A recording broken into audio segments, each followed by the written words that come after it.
به نام خدا. سلام.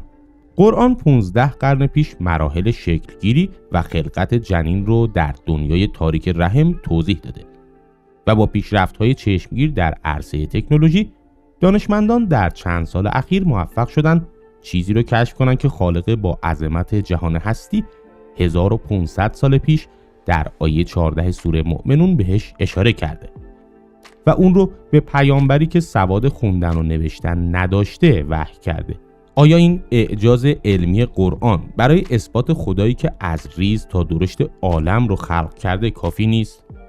دانشمندای زیادی مثل پروفسور کید المور که استاد جنین شناسی دانشگاه تورنتو کاناداست با مطالعه این آیه مسلمون شدن.